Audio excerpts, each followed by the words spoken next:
Hello! Hi! Welcome to in my kitchen official. Hello! Happy Sunday అండి. అందరికీ happy Sunday. అయిపోతుంది కదా! అయిపోయిందనుకోండి. Okay.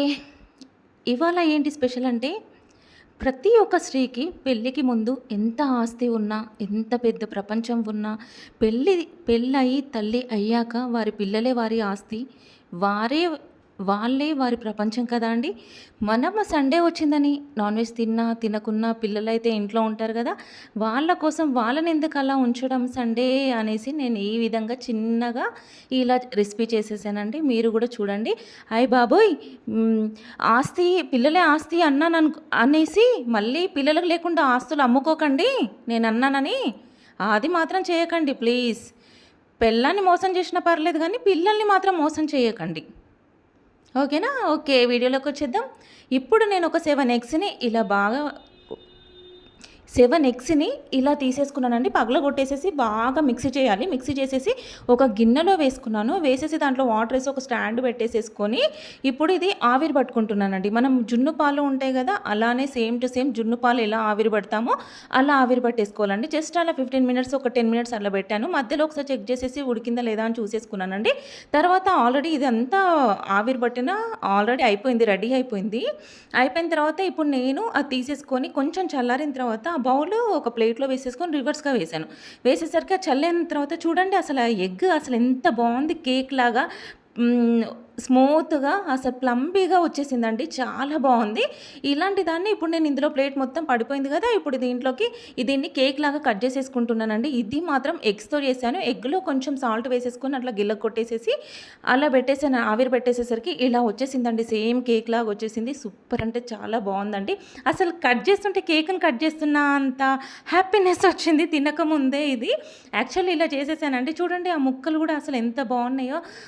ఇలా ఇలా రబ్బర్‌లాగా ఇలా వచ్చేసింది. చాలా బావుంది. అసలు కేక్ కన్నా గూడా అసలు ఇది ఎగ్గేనా అనిపించింది. అంత బాగా అయిందనమాట. ఇప్పుడు వాటిని నేను చిన్న చిన్న ముక్కలుగా కట్ చేసేసుకొని పాన్ తీసేసుకొని దాంట్లో ఒక 2 టేబుల్ స్పూన్ ఆయిల్ తీసేసుకున్నాను. ఈ ఆయిల్ తీసుకున్న తర్వాత ఇప్పుడు నేను ఆ ప్యాన్‌లో ఈ కట్ చేసుకున్న ఎగ్ ముక్కలన్నీ గూడా ఇలా వేసేసుకొని జస్ట్ అలా గరిటెతో కొంచెం బ్రౌన్ షేడ్ అండ్ కొంచెం వేగి కొంచెం ఫ్రై అయ్యేటట్టుగా నేనిలా ఆయిల్‌లో ఫ్రై చేసేసుకొని పక్కన పెట్టేసేసుకున్నానండి. ఇప్పుడు నేను ప్యాన్‌లో నేను మసాలా ఏంటంటే ఒక టేబుల్ స్పూన్ ధనియాలు అండ్ 2, 3 ఇలాచీ, కొంచెం దాల్చిన చెక్క, ఒక 4 లవంగాలు, 2 ఎండు కొబ్బరి ముక్కలు అండ్ కొంచెం ఒక హాఫ్ టేబుల్ స్పూన్ గసగసాలు వేసేసుకొని కొంచెం దోరగా వేయించేసేసుకున్నానండి.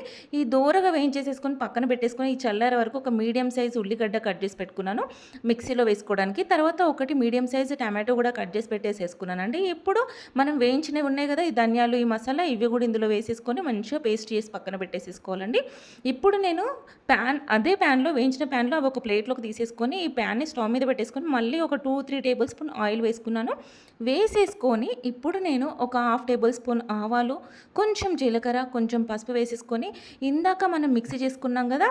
అదేనండి మసాలా పేస్ట్ ఉంది గదా!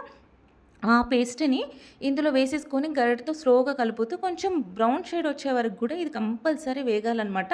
ఎందుకంటే ఆనియన్స్ నేను పచ్చిగా వేశాను. అది వేగకపోతే టేస్ట్ అనేది చేంజ్ అయిపోతుందండి. కంపల్సరీ గుర్తుపెట్టుకోండి. కంపల్సరీ వేగాలి. ఒక 5 మినిట్స్ అన్నా అట్లా వెయిట్ చేయండి కలుపుతూ. తర్వాత నేను ఒక హాఫ్ టేబుల్ స్పూన్ అల్లం వెల్లుల్లి పేస్ట్ వేసుకున్నానండి టేస్ట్ కోసం. ఏంటంటే మనకి మటన్, చికెన్ లాగా గ్రేవీ టైప్‌లో రావాలి అని జెప్పేసి నేను ఈ విధంగా ఏసుకున్నాను. తర్వాత వచ్చేసి హాఫ్ టేబుల్ స్పూన్ కారప్పొడి వేసుకున్నాను.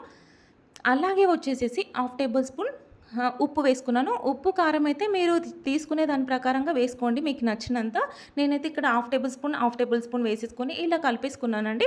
ఇది వచ్చేసేసి కాశ్మీర్ కారపొడి ఉంటుంది గదా! కొంచెం కలర్‌ఫుల్ ఉండాలి సండే కదా అని చెప్పి కాశ్మీర్ కారం వేసేసుకున్నాను. మీరైతే నార్మల్ కారం గూడా వేసేసుకోవచ్చు.